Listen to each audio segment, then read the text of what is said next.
Qoftë lëvdu Jesu Krishti. Të dashur vëllezër e motra, vazhdojmë katekezat tona mbi letrën e Papa Franceskut me titull Shpresa nuk zhgënjen. Vitin jubilar të shpresës e shtektar të shpresës është tema e vitit jubilar që ka dashur Papa Francesku, dhe kështu kemi titulluar këto emisione. Kemi arrit në numrin 22 dhe kam thënë edhe në emisionin parë se do ta ndajmë këtë numër në disa emisione për arsye se Papa Francesku flet aty për gjykimin e Zotit, qoftë gjykimin vetjak në fund të jetës së secilit, qoftë gjykimin e gjithëmarrshëm në fund të kohës. Kemi fol pak për mënyrën se si do ta kuptojmë këtë gjykim dhe po marrim në 3 emisione rresht pak në shërtim atë që kisha beson me atë që vjen pas, me parajsën që kemi folur në emisionin parë, për purgatorin që do të flasim në këtë emision dhe për ferrin që do të flasim në emisionin pasardhës. Në lidhje me purgatorin, Papa Francesku në fakt shkruan në këtë numër 22, ka fundi i numrit, shkruan në këtë paragraf: gjykimi ka të bëjë me shpëtimin në të cilin shpresojmë dhe që Jezusi e ka kryer për ne me vdekjen dhe ngjalljen e tij. Pra gjykimi i Zotit, e kam thënë shqyr që na gjykon Zoti, se ai ka dëshirë gjithmonë të na çojë në parajsë, bën çmosin, dhe ka të bëjë pra me shpëtimin ton. Kësaj vazhdon Papa, ai synon të na hap ndaj takimit përfundimtar me të. Në këtë kontekst, meqense nuk mund të mendohet se e keqja e kryer mbetet e fshehur, ajo duhet të pastrohet. Kjo është fjala që na intereson, këto duhet të pastrohet e keqja për të na mundësuar kalimin përfundimtar në dashurinë e hyjit. Pra dhe Papa flet për pastrim. Dhe vazhdon, në këtë drejtim kuptohet nevoja e lutjes për ata që e kanë përfunduar rrugtimin e tyre toksor, e solidaritetit me ndërmjetësimin lutës, i cili bëhet veprues fal bashkësisë së shenjtërve në lidhjen e përbashkët që na bashkon me Krishtin, i parlindur i krijimit. Kështu, ndjesa jubilare fal lutjes u drejtohet në veçanti atyre që na kanë paraprirë që ta marrin mëshirën e plotë. Po e shohim se sa histori përmbledhin vetvete këto fjalë të Papës, që duken shumë të thjeshta, na serviren me një thjeshtësi shumë të madhe, por po e shohim se sa histori të madhe dhe teologji të madhe që ka paraprirë ato përmbledhin. Edhe Papa këtu flet për bashkimin e shenjtërve, që do të thotë ne na bashkon ai shëlbim që Krishti na ka fitu. Dhe shenjtër në vitet e para, në shekullin e parë të krishterimit quheshin gjithë krishterët, pastaj filloi të shtrihej, sidomos për martirët, dhe për ata që janë në pastrim pas vdekjes, pra për ne që quajmë shpirtet e purgatorit. Dhe të gjithëve na bashkon shpresa e lavdis, e pjesëmarrjes në lavdinë e Krishtit. Shenjtrit e kanë arrit, nuk jetojnë më në shpresë, por në lavdi, dhe shpresojnë me siguri të madhe shpirtet e purgatorit që do të arrijnë dhe na ndihmojnë edhe ato me lutjet tona, ne që jemi shtektar, e ne ndihmojmë ata, shenjtrit ndihmojnë shpirtet e purgatorit dhe ne jetojmë në shpresë, me një farë sigurie, me drejtërim pak se mund ta humbasim, por të sigurt në mëshirën e pamas të Zotit. Kjo na jep edhe ne një shpresë që vërtet nuk mund të na marrin askush. Prandaj jemi në vitin e shpresës gjatë vitit jubilar dhe Papa flet për këtë shpresë të bukur. Por thash Papa këtu sikur përmbledh një histori shumë të gjatë në lidhje me shpirtrat që pastrohen pas vdekjes para se të hyjnë përfundimisht në lavdinë e Zotit. Pikë pari, besoj të gjithë e keni parasysh sa e fortë është praktika e lutjes për të vdekurit në mbar kishën. Edhe në popullin tonë shqiptar është shumë e ndihmë në shpirt. Sa njerëzit lanë mesh, sidomos për vdekurin e tyre. Mund ta teprojnë disa se lanë mesh, ndoshta vetëm kur e shohin ëndër, ku pa di, e teprojnë me pak shpjegime katastrofike që u japin ëndrave. Por nëse një ëndër të kanë nxit që të çosh mesh për filanin, mirë se të vinë. Por më tepër jo për të fut hatan.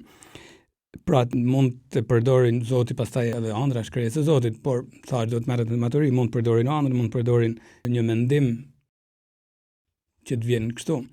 Mund të jenë një datë e veçantë, data e vdekjes, për shembull kur ka vdek, mund të jenë data e ditës së emrit, mund të jenë shumë arsye, por mirë që na vjen kjo dëshirë që të lutem, edhe në popullin ton është vërtet shumë e theksuar një praktikë e tillë. Sidomos e dim gjithë me datën 2 nëntor, dita e shumëve. Një serim gjuhësor, jo e të shumëve në kuptimin shumë, por e të shuemve, atyre që janë shuar, kanë vdek, janë shu. Pra, atyre që kanë kalu në mshim, e kanë mëllë këtë jetë, e kanë shu këtë jetë. Dhe kjo është shumë e njëme, thash, kjo ditë, edhe si meshtar, si famuzar që më ka qëllu shpesh të merrem me kremtimin e kësaj ditët, vërtet që turma të tëra që rendin në meshë, sa kishat nuk i dhanë, duhet ta kremtojmë nga njerë meshën jashtë në hapësirë, sidomos pranë varreve, sepse duan të vinë edhe njerëz që nuk janë të asaj famulli, por kanë lidhje me atë vend varrezash, sepse kanë familjarët e tyre. Por edhe duan të bëhet bekimi i varreve. Ndoshta me një farë supersticioni, me një tepëri, por duhet bëhet, sepse është një lutje. Edhe bekimi që hidhet në emër të Atit, të Birit, të Shpirtit të Shenjtë me i varr ndikon. Ne besojmë, sepse aty janë eshtrat e atij që ka jetuar në këtë jetë, edhe lidhja trup-shpirt nuk është se humet me vdekjen. Plus që edhe ata luten pastaj. Ai qiri që ndezin tek varret, jo vetëm që është shenjë lutjes së dritës që ato ja kërkojnë Zotit për atë shpirt, por është shenjë edhe dritës që Zoti pastaj jep në shpirtin e atij që lutet. Edhe sa herë atyre që kanë raste pikëllimit, në qëllën të them lutuni ose në predikime, lutuni për ata që kanë vdek. Edhe në ditën e varrimit, për shembull, i këshilloj që ta kthejnë në lutje atë nostalgjinë që me siguri do t'i mbërthejnë për fytit ndoshta në të ardhmen. Edhe është e natyrshme që t'i mbërthejnë deri diku, por ta kthejnë në lutje, sepse nuk e dim se si, por ajo lutje për shembull thjesht jepja o Zot pushimin e pasosur. Ajo lutje i shkon për dobi i shpirtit për të cilin lutemi, duke e që të afrohet dritës, sikur thot urata i ndrit drita pa marrume, të afrohet dritës që është Zoti, pra, por edhe brenda atij që lutet, e thash, ndez një dritë, drita e ngushëllimit që vjen prej Zotit. E ajo urat me dy dobi një herësh, pra, për shpirtin për cilin lutna edhe për ne, sepse ndez dritën e fesë që të ndihmon ta jetosh në fe dhe ndamjen. Por thash, është shumë mendime. Këtu edhe kulti i vdekunve ka zhvillu edhe një farë respektit për vendin ku varrosen të vdekunit, për varrezat. Edhe këtu e shohim krishterët kanë vërtet një respekt shumë të madh për varrezat, si vend i shenjtë gati. Sepse aty luten, edhe aty jo vetëm pushojnë familjarët tonë që i duam, i respektojmë, por besoj se kanë ndikuar edhe fakti që shkojmë atje për tu lut. Edhe meriton respekt vendi ku ne lutemi, si në kish gati. Është e vërtetë se mund të teprohet. Ka vende kur nga një herë atje shkojnë për të ngranë, marrin pije, sepse janë besime pagane që edhe në Ilirin tonë me siguri kanë ekzistuar, ku mendohen në këto besime pagane që janë në disa vende të tjera të botës, duke ngranë afër një varrit, familjarët, si thosh, i bajnë një dobi, kështu ishin këto besime, prandaj kështu kuptohet pak, por duhet të ndryshojnë, duhet të nxjerrzohen. Por ishte besimi se duke ngranë afër varrit e një familjarit, ne e ushqejmë edhe shpirtin e tij në një nivel simbolik. Nuk ka për të çuditë, sepse edhe ne në kish, duke kremtuar meshën për të vdekurit, besojmë se ndihmojmë shpirtrat, edhe duke marrë kungimin, kisha porosit, sidomos në momentin kur jemi në një meshë salikimit, ose duhet të lutemi për dikant në mënyrë të veçantë, në momentin e kungimit ta marrim duke ja ofruar Zotit këtë kungim tonin për shpirtin e tij. Pra kisha duhet të ungjillëzojë këto besime pagane. Është mirë që të ndëgjojnë kishën këto popull, edhe sot në Shqipëri që vazhdojnë të hanë tek vorret, nuk është mëkat, por si thosh, është më dobishme diçka tjetër, lutja, mesha. Por thash, kjo ka zhvilluar një respekt të madh për vendin ku varrosen të vdekunit. Asa nga një herë më vjen të them, besoj e thonë edhe të tjerë, shiko varrezat e një fshatit, shiko varrezat e një famullie, shiko varrezat e një qytetit dhe kupton kulturën e atij vend. Mënyra se si kujdesen për varrezat, të bën të mendosh për mënyrën se si e mendojnë jetën edhe vlerat e saj, e pastaj edhe të përtejmen. Pra, jemi duke fol për purgatorin dhe shohim se fillon të sistemohet qysh kjo jetë kur flasim për kalimin prej kësaj jetët. Fillojnë të sistemohen kuptimin e fjalës na motivon të respektojmë jetën që shuhet dhe t'i japim dinjitet sa është pa ushu, ta mbushim me vlera. E kur shuhet, duket sikur nuk përfundon gjithçka. E ndjejmë në shpirt se nuk duam ta pranojmë idenë se ka përfunduar gjithçka, edhe mirë bëjmë. Është si ato llampat e makinës që ndezin kur ke ndonjë gjë që nuk shkon, edhe ndërgjegjja jonë se thosh kur duam t'i shuhim këto besime, atëherë ndërgjegjja fillon na jep alarmin e vet. Thotë nuk po bën mirë. Është zani i Zotit, e kemi pa edhe në emisione të tjera. Zani i Zotit në ndërgjegjen tonë që punon, na thotë shikoj se nuk marrën gjithçka me vdekjen. Termi purgator vjen nga latinishtja purgatorium, që vjen nga një fjalë latine purgare, që do të thonë pastrim. Prandaj thash edhe Papa Francesco këtu kur flet për pastrim, pra duhet të pastrohen, merr këtë traditë të lashtë, pra, që është përmbledhur me fjalën purgator. Edhe shkruan pra Papa kështu, meqense se nuk mund të mendohet se e keqja e kryer mbetet e fshehur, ajo duhet të pastrohet për të na mundsuar kalimin përfundimtar në dashurinë e hyjit. Pra nuk mund të mbetet e fshehur para Zotit, pra. Kemi bën ndoshta gjana që bota nuk i ka pa, mëkate që jemi penu, kemi bën pendesën jemi rrëfy, Zoti na e ka fal mëkatin, por duhet të vujmë ose të shpërblejmë pasojat e mëkatit. Ndryshe është faji e ndryshe është dënimi. Ne me zgjidhjen e mëkatit na falet faji në kuptimin që na shpëtohet shpirti, por duhet të vujmë pak dënimin që e kemi merituar. Shqyr që mëshira e Zotit e frenon që të mos ndodhin as sa meritojmë. Por duhet edhe mëkatet më të fshehta. Nuk do të kemi frikë për kësaj gjaje, se po shohim tani se sa bukur është teologjia që është zhvilluar rreth kësaj të vërtetë. Por është një vërtetë e bukur që na ndihmon të kuptojmë misterin e mëshirës së Zotit edhe misterin e zvërtetës. Mirë. Për të hyrë tek Zoti, për të hyrë thot përfundimisht në dashurinë e hyjit, thot Papa. Pra, duhet të pastrohemi për të hyrë tek Zoti. Dhe këtu e shohim se orientimi i purgatorit është Zoti.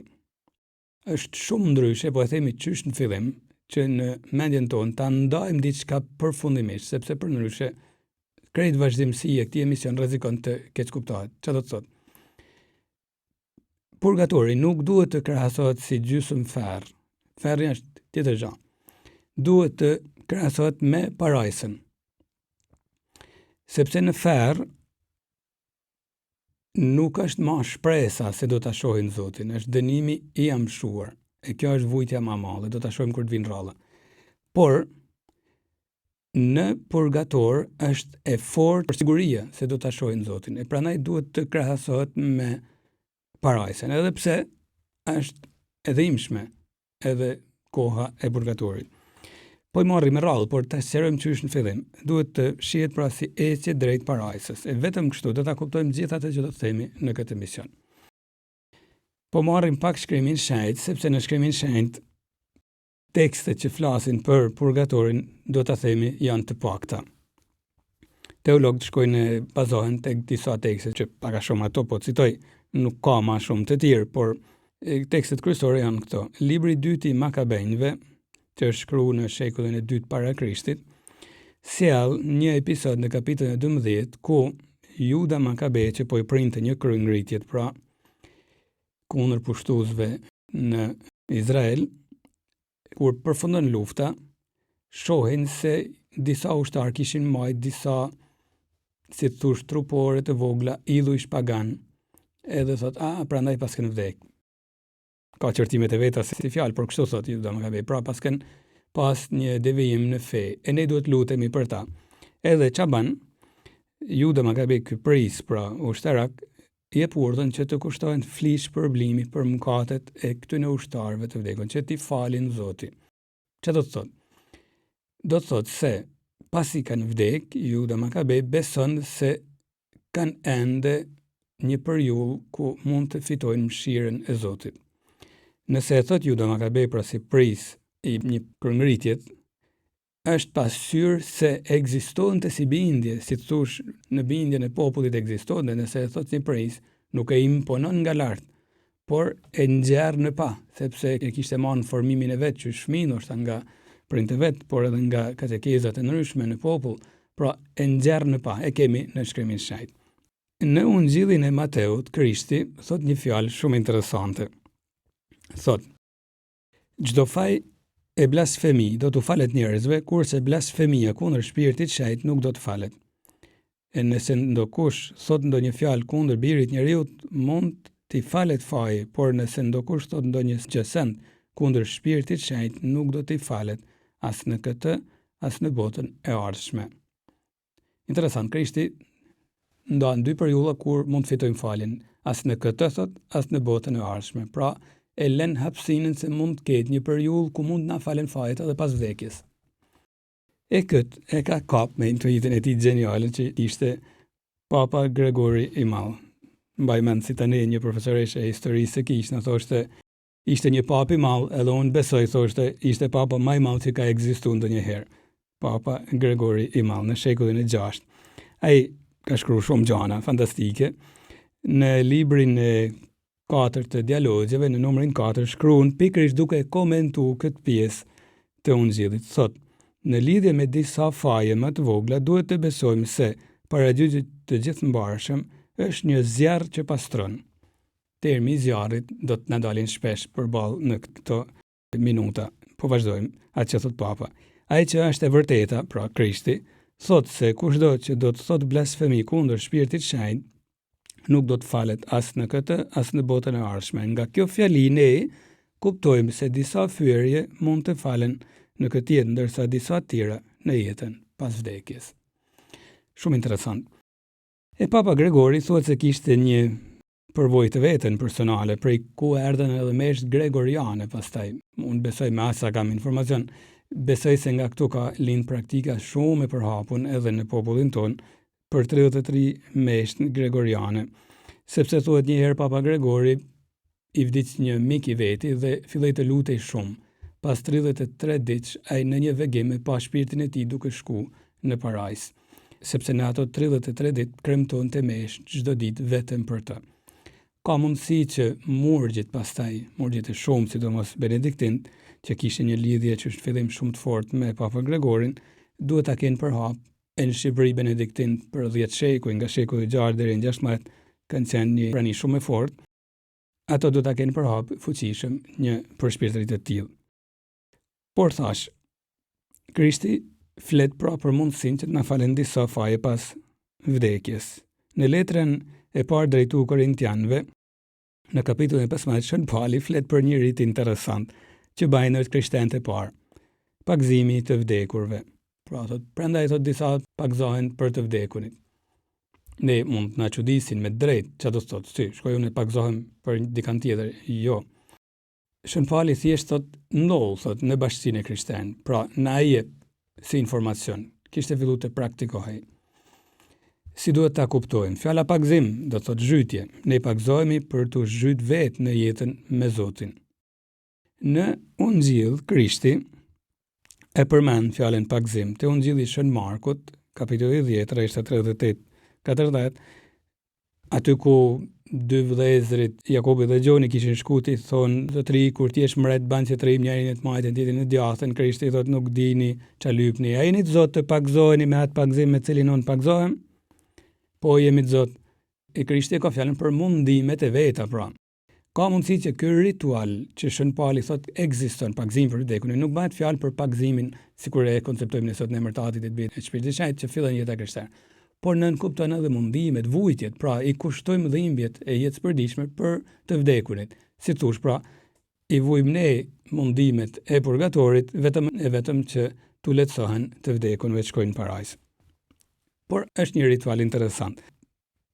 Biblistat patjetër mund ta shpjegojnë shumë më thellë një gjë të tillë, por tregon se lutja për të vdekunit bëhej pra qysh në fillimet e kishës. Shën Pauli dikun tjetër thot në një tjetër kapitull të letrës së parë drejtuar Korintianëve të kapitullit 3, rrethta 13-15, thot diçka interesante, është praksi me nerva Shën Pauli, sepse kanë shkuar në Korint disa tash të qujtun krishten, por kanë fillu të kryejnë përçamje, edhe thot, kush është ai që e përçan, thot, kishën e Zotit, tempulli i Shpirtit Shenjtë, vepra e Zotit, thot, si disa dëshirojnë të shkatrojnë veprën e Zotit. Vepra e secilit, thot aty Shën Pauli, do të dalë në dritë, thot. Ju duhet me i xhan vendin Zotit, por shikoni se ka me dalë në dritë, thot. Ajo ditë do ta tregoj, sepse do të vi me zjarr, edhe këtu termi i zjarrit del prap, e zjarri do të provoj cilësinë e veprës së secilit. Ai vepra e të cilit do të qëndroj, do të marrë shpërblimin. Pra nëse veprat tuaja shkojnë e përputhen me veprën e Zotit, pra me bashkimin kishë, ky e kishë shumë për zemër, mirë, do të merrni shpërblimin. Po ju do të vepra na kujt, pra ka mi dal huçë ditën e gjyqit, pra nëse ai do të mundohet të shkatrojnë veprën e Zotit, ai do të psoj dëm. Një mend do të shëlbohet, thot. Por si ai që shpëton në përzjarr. Thot Zoti ka pas mëshirë, thot, edhe për ta, thot, edhe pse janë të bëj gabime duke e përça bashkësinë e krishterë që kam themelu, thot, janë të bëj gabime sepse po hyn hisë Zotit, po Zoti ai mëshirshëm do të shpëtohen, thot, por si në përzjarr. Pra, edhe Shën Pauli flet për një pastrim, përdoret ideja e zjarrit, po e shohim pak më vonë, por flet për një pastrim. Në letrën drejtu hebrejnëve, autori në kapitullin e 12, rresht 29, shkruan këtë fjalë që duket si në kalim. Thot, vërtet hyj ynë është zjarr që përpin. Fjala përpin pra thith gjithçka. Por duke e ditë se Zoti është dashuria, i thith, si thosh, pastron. Pra mund ta marrim në këtë kuptim. Jo që shkatron, që asgjëson, por si ai që pastron. Pra hyjnë është zjarr. Në librin e zbulesës, edhe këtu është besoj një tekst shumë i bukur që sqaron mas mirit pse kisha e pranon purgatorin. Te kapitulli 21, në rreshtat 22-27, thuhet se në praninë e Zotit edhe të qenxhit ti nuk mund të hyjë asgjë e papastër. Rreshti 27 thot kështu: në të, pra në praninë e hyjit, s'do të hyjë asgjë që nuk është e pastër, asaj që bën punë të liga ose gënjen, por vetëm ata që janë të shkruar në librin e jetës së qenxhit. Pra ata që kanë kaluar në përmundimet e Krishtit. Dhe nuk mund të hyjnë pa u pastruar mirë. E themi edhe tek puna pendimit, kanë meritu ferrin, kanë bërë parizin, por ma fort se të kanë fyty o e mira e pa amarume.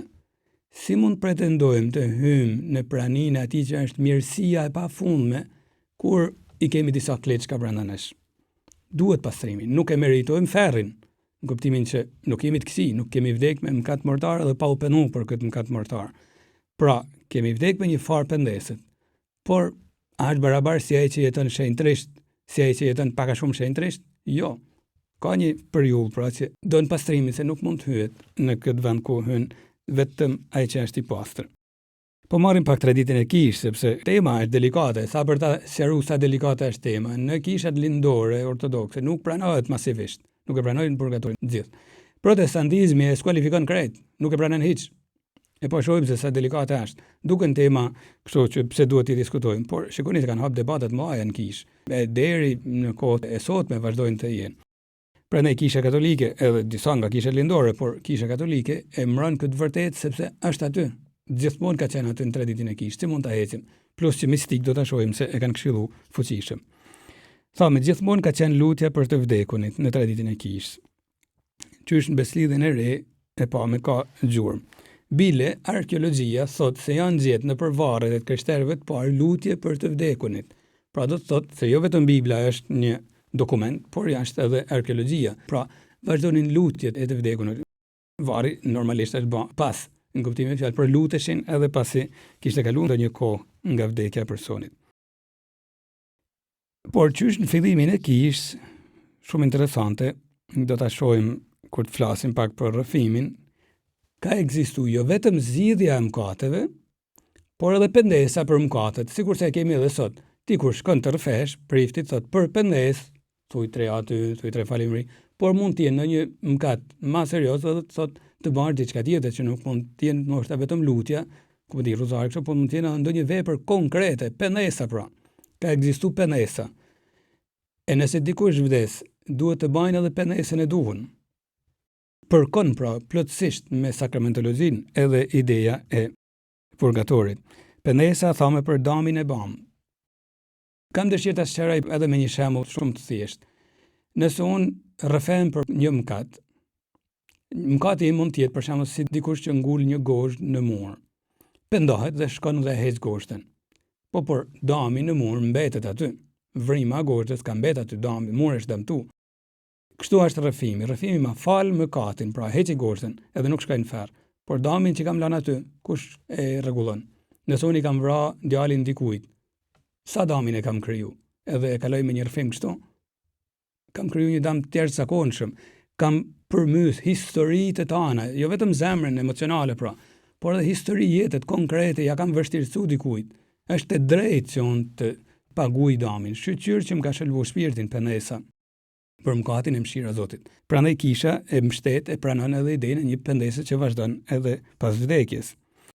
E këto Papa Francesco na kujton thotë, duhet t'i mbijmë këtyne shpirtra me lutjet tona, e sidomos gjatë vitit jubilar, thot, me ndjesat që mund t'i fitojmë për të vdekunit, ndjesat që i marrim gjatë vitit jubilar, posaçme, por edhe për vete dhe për të vdekunit.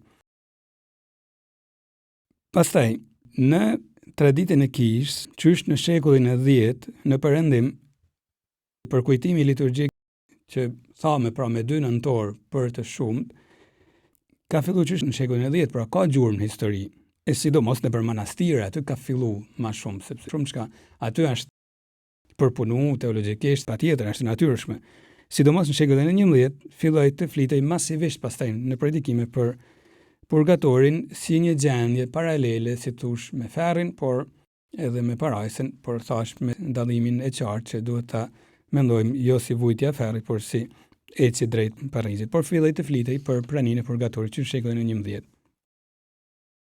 Qa nolli në shekullin e 11, në 1054 në dim nolli ndarja e madhe, skizma e madhe mes kishës së Perëndimit me atë të lindjes. Dhe ne i quajmë bota katolike, pra bota ortodokse. Dhe këtu fillun të shihen me rezerva të gjitha teoritë tjera që fillun të prodhohen, të përpunohen teologjikisht në Perëndim, sepse fillun të merreshin edhe si ndikim politik. Protestantizmi që lindi në shekullin e 16, ka shumë, e mohon krejt praninë e purgatorit, sepse donte të krijonte një ndarje me sa duket politike edhe më të thellë me Celinë e Shenjtë. E kështu, edhe gjitha përpunimet që do të vishin më vonë në teologjinë katolike në lidhje me purgatorin nuk u pranon as nga kisha lindore, ortodokse pra, as pastaj më vonë nga protestantët dhe më pak. Çudit pak në lidhje me protestantë, sepse kishin arsye të pranonin disa idena që koncilet para se të ndodhte ndarja në shekullin 16, pra, e kishin thënë qartë, për shembull koncili i dytë i Lionit në vitin 1274, pra në shekullin e 13. Thoshte kështu: nëse vdesin vërtet të penduar në dashuri para se të kenë shlyer me fryte të denja, pendese, mëkate të bëra dhe lëshimit e tyre, shpirtrat e tyre janë të pastruar pas vdekjes nga mundimet pastruese. E për t'i lehtësuar këto mundime, u ndihmojnë në këtë kushtimet e besimtarëve të gjallë, domethënë flitë e meshve, lutjet, lëmoshat dhe detyrimet e tjera të mëshirës, që bëhen zakonisht nga besimtarët e tjerë në përputhje me rregulloren e kishës. Ishte qartë. Çka kishte noll, pra pse protestantizmi, me gjithë respektin, por tu po përpiqemi të trajtojmë teologjikisht çështjen, jo paragjykime gjana, por pse protestantizmi e mohon, përderisa ishte aty, e kuptueshme, e qartë, qysh në shekullin e 13, ka mundësi që u bën shkak shkandulli që vërtet dhan pastaj hierarkia kishtare me shitjen e ndjesave që fillon të bëhen, pra shkandulli vërtet. Por nuk shemte teologjin ky shkandull. Shkandulli padiste të keqen e hierarkëve katolik, por teologjia ishte ajo që ishte e qartë, ishte e njëjta. Tjetër se u përdor keq edhe meriton të quhet keq. Në vitin 1439, pra jemi prapë në shekullin e 15, në fillimet, koncili i Firenzes, duke marrë këtë pohim të koncilit të dytë të Lionit, thot: përcaktojmë se shpirtrat e atyre që vërtet të penduar vdesin në dashurinë e hyjit, para se të kenë shlyer mëkatet dhe lëshimet e bëra me frytet e denja pendese, pastrohen pas vdekjes nga mundimet e purgatorit. Që këto mundimet të mund të lehtësojnë janë të dobishme kushtimet e besimtarëve të gjallë, domethënë flija e meshës e dallon. Ndër gjitha është mesha, ajo që është kushtimi më i dobishëm për to, sepse është flija e Krishtit, që ka dhënë jetën për ne. Pastaj vijnë lutjet, lëmoshat dhe praktikat e tjera të mëshirshme, që besimtarët e kanë zakon të kushtojnë për besimtarët e tjerë, sipas zakonit të Kishës. Kur ndodhi ndarja e protestantizmit, u mblodh Kisha në koncilin e famshëm të Trentos dhe me shumë mundime u përpoq të flisë për shumë gjëra, foli edhe për purgatorin. Në vitin 1563, në fakt foli për purgatorin dhe përveç se i përsëriti këto pika që i kishin marrë dhe koncilit e përparshme, porositi që të shmangeshin disa kuriozitetet e tepërta për të saktësuar si është purgatori apo kështu jo pas. Nuk duhet të ndalemi shumë në saktësime, sepse kalojmë në gabime pastaj, në gabime reale. Të lana që të kemi nga shkrimi shenjtë, nga tradita na ndihmojnë të mendojmë mi purgatorin, të mendojmë teologjikisht, por jo të përpiqet ta saktësojmë se si është fiks. Thot Koncili i Trentos këto fjalë. Duke qenë se Kisha Katolike e mësuar nga shpirti i shenjtë dhe në përputhje me shkrimin shenjtë dhe me traditën e lashtë, ka mësuar në koncilet e shenjta dhe së fundi në këtë koncil ekumenik se purgatori ekziston. Pra, nuk e mohon, e pohon pa frikë. Dhe se shpirtet që gjenden aty mund të ndihmojnë me kushtimet e besimtarëve dhe në mënyrë të veçantë në flinë e shenjtë të altarit mesh. Pra, dhe thot edhe mënyrën se si mund të ndihmojnë. Sinodi i shenjtë, pra, koncili, i porositi peshvend këto ka lënë tek këshillat praktike që me kujdes të bëjnë të mundur që mësimi mi purgatorin ashtu siç është përçuar nga etrit e shenjtë dhe nga koncilet e shenjta të besohet, të mësohet dhe të predikohet kudo. Në predikimet e bëra popullit që është më pak i shkolluar të shmangen çështjet më të vështira dhe të hollësishme, që nuk shërbejnë për përparimin shpirtëror dhe për të cilëve për më tepër nuk nxirret kurrë dobije për shpirtërinë. Gjithashtu thot të mos lejojnë thot që të përhapen apo të trajtojnë mësime që janë të pasigurta dhe që mund të duken si të pavërteta, por më tepër duhet të ndalojnë si të ishin shkanduj dhe pengesa për besimtarët ato çështje që shërbejnë vetëm për kurreshtje e për supersticion dhe duken si shtjedhime të tepruara.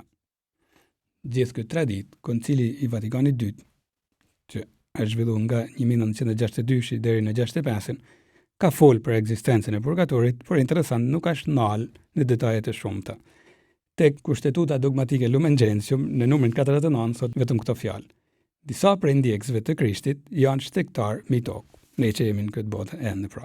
Të tjerë, pasi e kanë përfunduar këtë jetë, vazhdojnë të pastrohen. E disa të tjerë në fund gëzojnë në lavdi, duke e soditur qartësisht hyjin, njëni e trini ashtu siç është. Kaq. Por e merr edhe thot kjo traditë është e çmueshme dhe duhet të ruhet.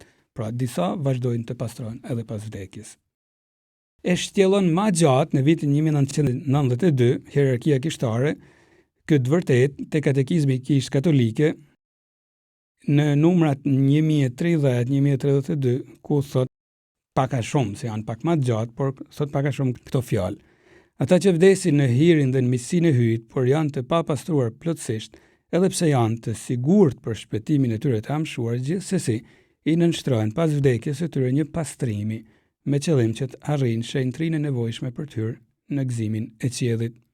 Pra, kanë një pastrim të matejshëm.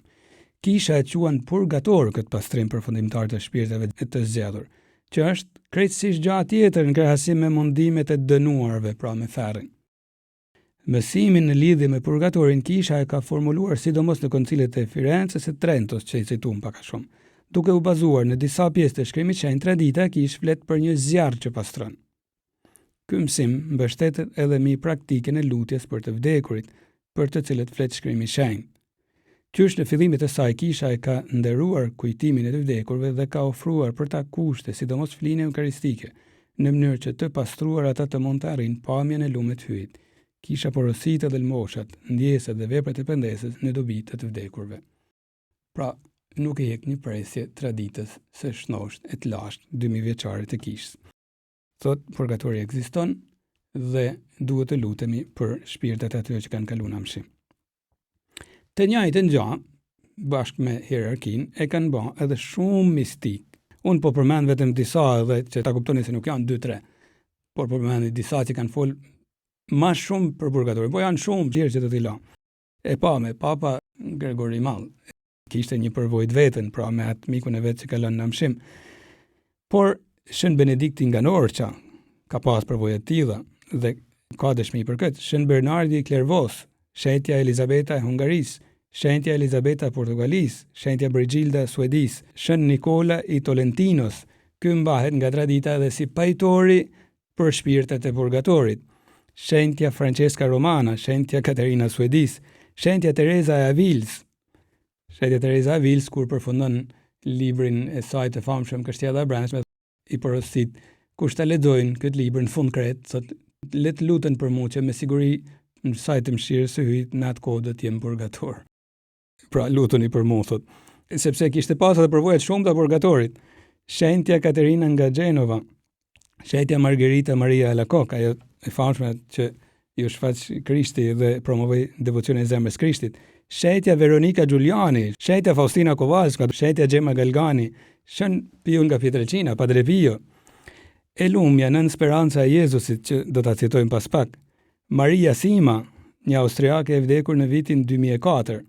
Ajo ka shkruar në tjera, një gazetar ka shkruar një libër në një intervistë me të, që është edhe në Shqip, në nxirrni prej këtu, mban titullin ky libër, sepse tregon përvojët shumëta që ajo kishte vetëm me shpirtet e purgatorit. Kjo kishte dhuntin me komuniku vetëm me shpirtet e purgatorit, jo me të parajsës edhe jo me tonime për idealit.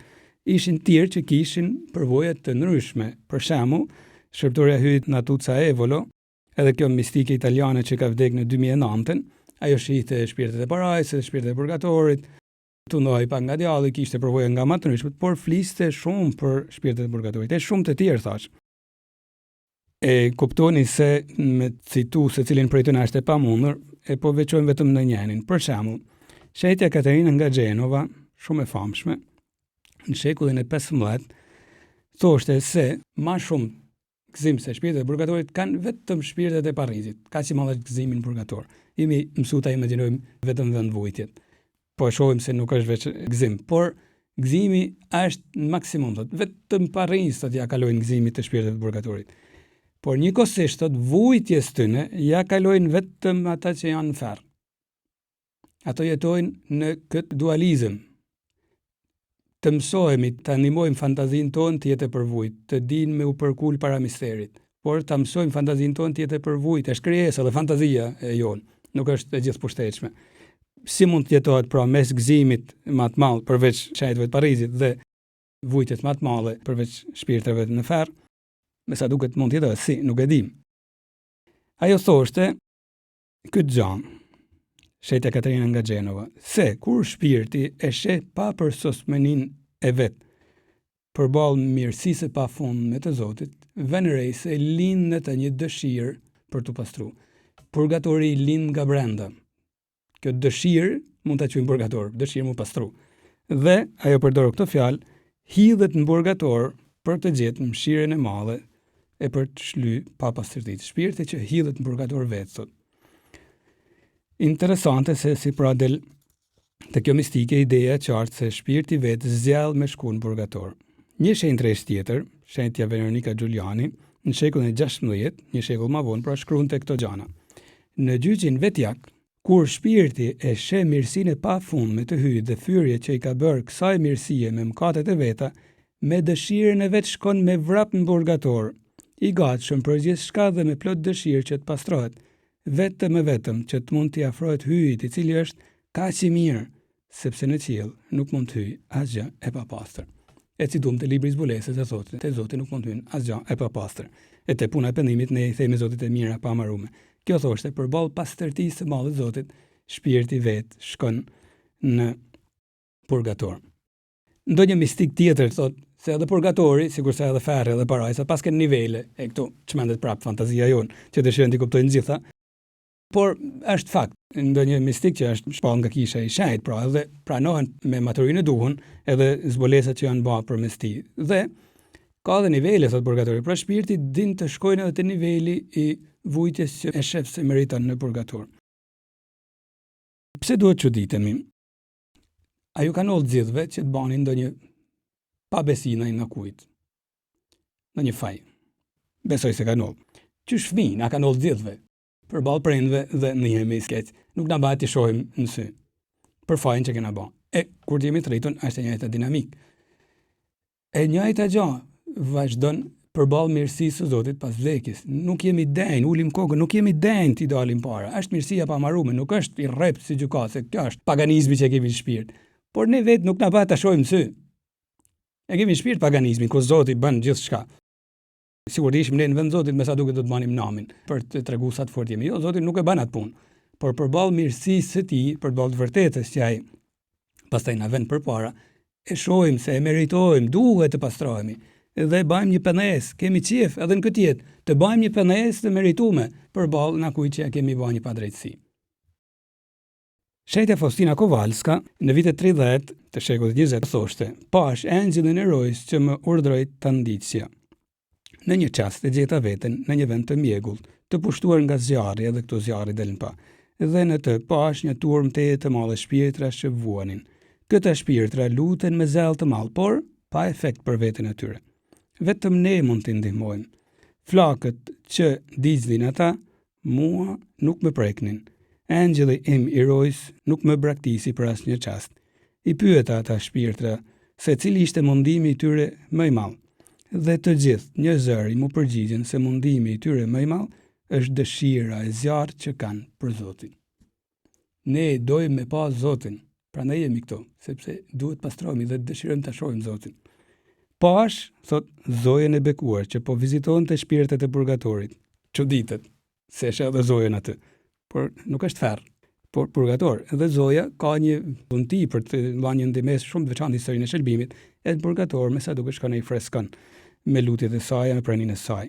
Po vazhdoj pra citimin, thot Shenjtresha, pash zojën e bekuar që po viziton të shpirtet e purgatorit. Shpirtet e quanin Marin ylli i detit, sepse ajo u sjell atyre freskim, ylli i detit. Si lunërtarët në det të hapun shohin yjet për të orientuar dhe kishte ndonjë yll pra që ishte ylli polar, kështu ysia pra i ndihmonte. Zoja është orientimi për të ndihmuar për shkuën në parajs.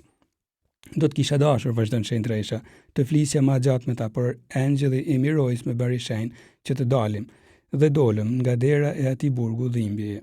Dëgjova thellë brenda meje një zë që tha: "Mëshira ime nuk e dën këtë", është Jezusi që flet pra, por e kërkon drejtësia. Prej asaj kohe, unë jam në lidhje më të ngushtë me shpirtet e vuajtur të purgatorit. Thuhet se edhe Padre Pio nga Pietrelcina, një shenjt vërtet shumë i veçantë, jo vetëm që lutej për shpirtet e purgatorit, kishte përvojë edhe vëgime, se i takonte ndonjëherë, por shkruante këtë gjë interesante. Shpirtet e purgatorit, thoshte, kanë ngjarë shumë shpejt hire të shumta. Në lidhje me vujtjet e purgatorit, po i kthehemi prap, shetja Veronika Giuliani thoshte edhe këto gjana, se ato nuk kanë të krahasuar, thotë, me mundimet e martirëve. Çfarë janë mundimet e martirëve, thoshte, në krahasim me mundimet e purgatorit. Një shpirt në purgator, shkruante ajo, nëse do të mundej, do të pranonte të kthehej në tokë e të psonte të gjitha llojet e martirizimeve, vetëm që të mos shkonte në purgator. E ajo fliste për një zjarr shpirtëror që i pastron. Shkruante: "Sikur të mund të vrapoja në përgjithë botën, do të bërtisja me të madhe para gjithëve, pendohuni, jo mëkate, por virtyte, sakrifica, shmangeni zjarrin e purgatorit. Me këto që thash, nuk kam arritur të shpreh asgjë, sepse dhimbjet e trupit nuk janë asgjë në krahasim me dhimbjet e shpirtit. Aty çdo minutë është sa një amshim." Shembulli që po më vjen në mend këto është dhimbjet e disa prindve, ankthi për disa situata në rritjen e fëmijëve kështu. Vujtjet e trupit i pranojnë shumë më kollaj se sa dhimbjet e thekta të shpirtit tyne, që i shohin, i prekun, është si ferr për ta. Do të kishin pranuar një mismundje, vetëm jo ato dhimbjet të shpirtit. Prandaj nuk është kështu për të lënë në harres kjo fjalë e kësaj Shenjtreshe. Sikur vazhdon, ajo që provojmë çysh në tokë, pra, është e dhimbshme edhe dhimbja e shpirtit. Lumia Nën Speranca, që thash do ta citoj, ka jetuar në shekullin e kaluar. Ajo kishte një rast për shembull, një miqësi të thellë me një peshgë të një dioqeze të Përbrinj. I kishin thënë fjalë se kishte vdek, por nuk arriti të shkonte atë çast kur i thon fjalë. Kishte vdek në moshën 80 vjeçare ai peshgë. Dhe ajo shkon ditën e varrimit që u bë pas 2 ditësh. E në çastin kur është duke ndaj aty pranë arkivolit, kjo pat një vëgim dhe pa shpirtin e i peshëve që kaloi në amshim, duke hyrë në parajs në lavdi. Dhe ajo i thot instinktivisht: "Sa bukur, vetëm 2 ditë pas ke qenë në purgator", i thot. më vjen mirë që pas ke vujt pak. I peshri, sillet e thot, çfarë pak thot? Këto 2 ditë në purgator, unë kam vujt, sa kam vujt 80 vite të jetës time, thot. Janë imazhe që na ndihmojnë me menon. Por kujdes. Thash, gëzimit të shpirteve të purgatorit ja kalon vetëm gëzimi i shenjtave të parritit. Maria Sima në shumë përvojat e saj sjell edhe një rast tjetër ku një herë thotë pyeta një shpirt purgatorit, me që jeni kaq shumë vujtja, do të ktheheshin në këtë jetë? Jo, më tha kurse si tha. Po pse? Jo, sepse unë këtu e di se do ta fitoj Zotin. Kurse atje është rreziku që mund ta humbi dhe bëj një jetë të shturur më vonë thot pastaj. Pra, prandaj e kanë sigurinë. Kjo siguri është gëzimi më i madh që nuk e imagjinojmë ne fe pak nganjëherë. Në lidhje me kohën e kaluar në purgator, një detaj interesant mund të jenë nga të shfaqjet e Zojës në Fatima në vitin 1917, ku Lucia, njëra prej 3 fëmijëve, instinktivisht, ndoshta edhe për ta vërtetuar është Zoja apo janë duke u bërë syt, e pyet për 2 vajza që kishin vdek para pak kohët e ajo i njihte sepse ishin mikeshat të motrës së vet, pra më të mëdha se vet Lucia. Edhe i thot, a është në qiell Maria das neve? Po i thot Zoja, atje është. Po Amelia? E Zoja i thot, ajo do të qëndrojë në purgator deri në fundin e botës. Kaq. Edhe është një shenjë e traditës tash që ban me menu se sa e komplikuar është ta imagjinojmë fiks purgatorin. Por është aty një vërtet e pohume prej kish dhe prej hierarkisë kishtare dhe prej mistikëve. Tani me këto që thash e kuptoni edhe një detaj tjetër që e kam për zemër ta them. Thuhet se kur i lumi Carlo Acutis ishte duke shkuar në spital, e tregonte këtë dialog interesant. I thot Nans, unë do të shkoj në spital dhe nuk do të dal më prej aty i gjallë. Por do të ofroj këtë dhimbje për kishën, për papën, edhe që të kaloj me njëherë në parajs, pa kalu në për purgator. Tashti e kuptoni çfarë do të më thonë, me i bë fëmijëve katekizëm të shnetshëm, por katekizëm tamam plotësinë e vet. Se kur merret seriozisht prodhon shenjtër. Katekizmi i fëmijëve prodhon shenjtër si Carlo Acutis, sepse nuk janë të vërteta kështu. Ky e besonte edhe në fakt fama që mori me njëherë ky djalosh ishte shumë interesante, ndoshta edhe prej kësaj gjaje ti detajt, sepse me njëherë ndoshta kalon në parajs. Megjithse, Maria Sima, këtu thot një detaj tjetër që na çrodit prap fantazinë tonë rebele krenare që do të më kuptoj të gjitha. Thot njëri prej shpirtëve të purgatorit i kishte thënë se për pak orë edhe Padre Pio kishte qenë purgator. Pra shpirtet e mëdha kanë edhe përgjegjësi të mëdha para Zotit, edhe dhuntit që kanë pas të mëdha, varësi kanë jetu. Thash janë imazhe që nuk duhet na friksojnë. As na bëjnë me fiksime, sepse mund të jetë nakush që më njëherë atëherë fiksohet. Por thjesht na bëjnë të mendojmë se sa serioze është me jetu në dashninë që na ka mësuar Krishti. E këtu dalim te një fakt. Shenjtja Teresa e Lisieux thoshte, ne e dim, thoshte, se zjarri i dashurisë është më shenjtrues se zjarri i purgatorit. Pra është dashnia. Të jetojmë dashninë këtë botë dhe mos ki frikë, thotë, për purgatorin. Jetojmë dashnia dhe kjo të pastron, dashnia të mëson. Shën Agostini kemi citu thoshte, duj dhe ban çka të dush, pra se në dashni ti pastrohesh në vetvete. E ka përcen egon tane. E kjo vlen shumë më shumë se purgatori.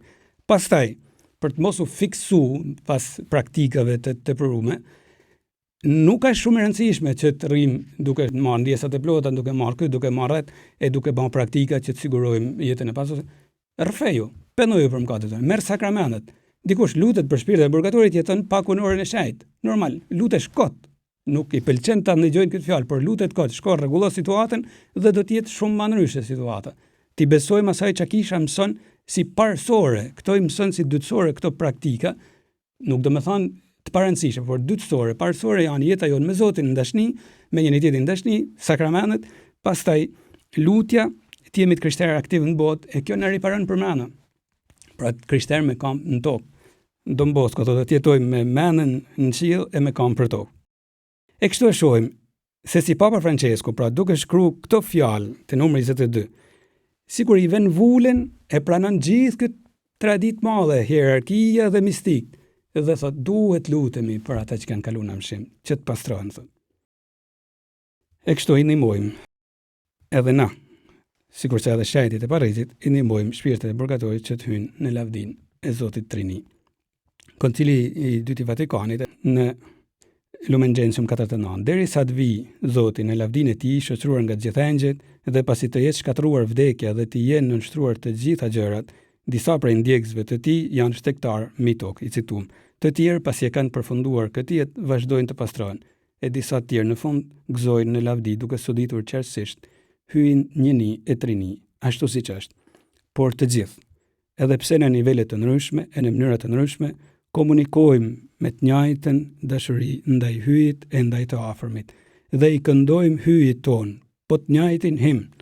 Në fakt, të gjithë ata që janë në Krishtin, duke pasur shpirtin shenjtë, formojnë një kishë të vetme dhe janë të lidhur në mes tyre në të.